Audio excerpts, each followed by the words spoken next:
তাহেরি হুজুর যে দলিল দেয়, তাহেরি কয় নবী যে গায়েব জানতেন, এটা মূর্খ কথা। কেন কথা মূর্খ? কোরআন হাদিসের দলিল যেখানে স্পষ্ট থাকবে সেখানে কি আমার কোনো ব্যক্তির দলিলের প্রয়োজন আছে? যেখানে কোরআনের দলিল স্পষ্ট সেখানে হাদিসের দলিলের দরকার পড়বে না। কথা বুঝতেছেন? তাহেরি বলে নবী গায়েব জানে। হ্যাঁ জানে। কোনটা জানে? যে বিষয় আল্লাহ রাসূলকে জানিয়ে দেওয়া হয় শুধুমাত্র কেবলমাত্র ওই বিষয় নবী জানে, এছাড়া অতিরিক্ত বিষয় জানেন। যদি গায়েবী জানতো, উহুদের যুদ্ধে রাসূলের দাঁত ভাঙলো কেন? আমাকে কোন একটা লোক এসে রাসূল সাল্লাল্লাহু আলাইহি ওয়াসাল্লামকে আঘাত করবে, মাথার মধ্যে বাড়ি মারবে, মাথার শিরস্ত্রাণ লোহার, এই শিরস্ত্রাণটা লোহার হেলমেট পরেছে সেটা মাথায় বিঁধবে, আর একটা পাথর মারবে, মারার পরে দাঁতে লাগবে, দাঁত নবীজির ভেঙে যাবে। নবী যদি আগে থেকে জানতো তা পাথরটা আসতেছে আমাকে তো মারার জন্য, ও আসতেছে আমার দাঁত ভাঙার জন্য, আল্লাহ আগেই কয়ে দিয়েছে তোমার কিন্তু দাঁত ভাঙে, তাহলে নবী কি ওখানে সাবধান হতেন? ওটা মারো মারো, আল্লাহ তো কয়ে দিয়েছে তো এই দাঁত তুমি মেরে যাও, দাঁত ভাঙো আমার, কথা কয় না। এরকম কেউ করতো? নবীর এরকম করছেন?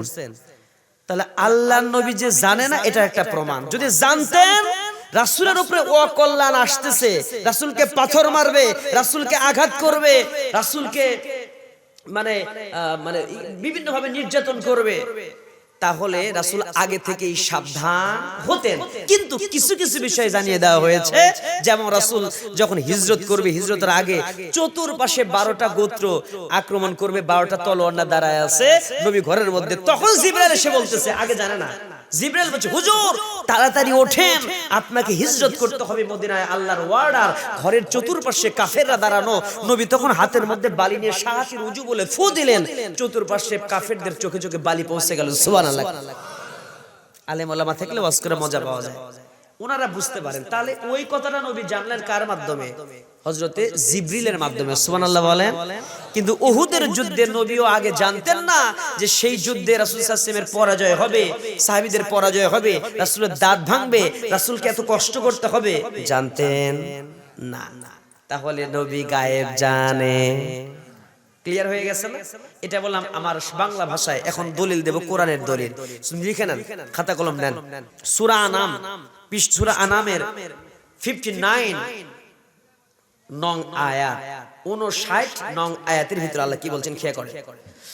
আল্লাহ রাব্বুল আমিন জানিয়ে দিলেন, ওয়া ইনদাহু মাফাতিহুল গায়ব, মাফাতিহুল গায়ব লা ইয়ালামুহা ইল্লা হুয়া ويعلم ما في البر والبحر وما تسقط من ورقة إلا يعلمها আল্লাহ রাব্বুল আমিন জানিয়ে দিচ্ছেন ওয়া ইনদাহু, একমাত্র কার কাছে আছে? মাফাতিহুন মানে চাবি। আল্লাহ রাব্বুল আমিন সুন্দর করে জানিয়ে দিচ্ছেন অদৃশ্যের চাবিকাঠি একমাত্র কার হাতে? অদৃশ্যের চাবিকাঠি একমাত্র আল্লাহ রাব্বুল আমিনের কাছে আছে, তিনি ব্যতীত সেটা কেউ জানে না। জলে এবং স্থলে যা কিছু হয় জেনে রাখেন, জলে কি হয় আর স্থলে কি হয়, জলভাগে কি হয় আর স্থলভাগে কি হয়, এমন কি গাছের কোন পাতা কয় সেকেন্ড কয় মিনিটে পড়বে, আল্লাহ রাব্বুল আমিনের কুদরত সবার আগে জেনে যায়। বলেন সুবহানাল্লাহ। অর্থাৎ গাছের একটা পাতাও আল্লাহর জানার বাইরে পড়ে। গভীর আমাবস্যার রাত্রিতে পিপিলিকার পায়ের শব্দের ধ্বনিটাও আল্লাহর কুদরতি অন্তরে, কুদরতি কানে পৌঁছে যায়, সেটাও আল্লাহ জানেন। কিন্তু গায়েবের কথা কোন নবী রাসূল জানেন না। এরপরে আপনি আরেকটা সূরার দিকে যান, সূরা আরাফের 188 নম্বর আয়াতের ভিতরে আপনি পাবেন, সে জায়গায় এই কথাটাই বলা হয়েছে যে কথা আমি বললাম, রাসূল যদি জানতেন অকল্যাণ হবে তাহলে নবী আগেই সাবধান হতেন।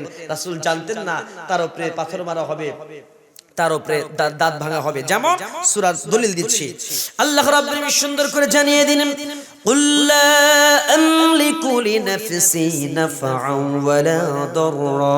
ওয়ালা দাররান ইল্লা মা শাআল্লাহ। জোরে জোরে বলি আল্লাহু আকবার। আল্লাহ রাব্বুল আমিন জানিয়ে দিলেন, বলেন হে রাসূল, আল্লাহ যা ইচ্ছা করেন তা ব্যতীত আমার নিজের হাতে ভালো মন্দের উপর আমার কোনো অধিকার নেই।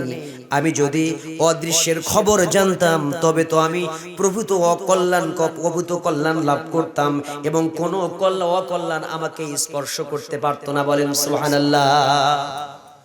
যদি আমি অকল্যাণের বিষয়টা জানতাম, আমার উপরে কোনো অকল্যাণ আসছে, আমাকে আঘাত করা হবে, পাথর মারা হবে, আমাকে রক্তাক্ত করা হবে পাথর দিয়ে, এরকম অকল্যাণের কথা যদি নবী জানতো, তাহলে নবী আগে সাবধান হতেন। আল্লাহ রাসূলকে যা জানিয়ে দেওয়া হয়েছে এর বাইরে অতিরিক্ত বিষয় আল্লাহ রাসূল জানতেন না, বলেন সুবহানাল্লাহ।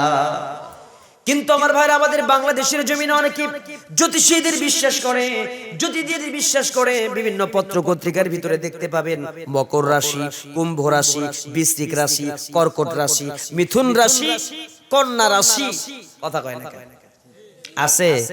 এই রাশিগুলো দেখে ও মনে করে আমি তো কর্কট রাশি, আমি মিথুন রাশি, আমি হলাম তুলা রাশি, তাহলে এই তুলা রাশির আজকের দিনটা আমার ভালো যাবে।